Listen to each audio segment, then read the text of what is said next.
Hi there, students! Today's Japanese word of the day with Puppy-sensei is iku. You should see it above me in hiragana and kanji.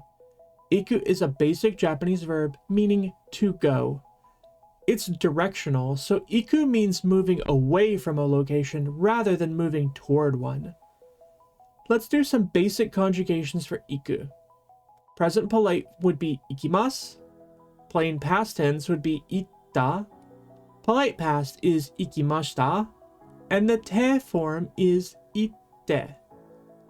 You'll write the kanji in iku like this. 1, 2, 3, 4, 5, 6. Alright, see you next time. Mata ne!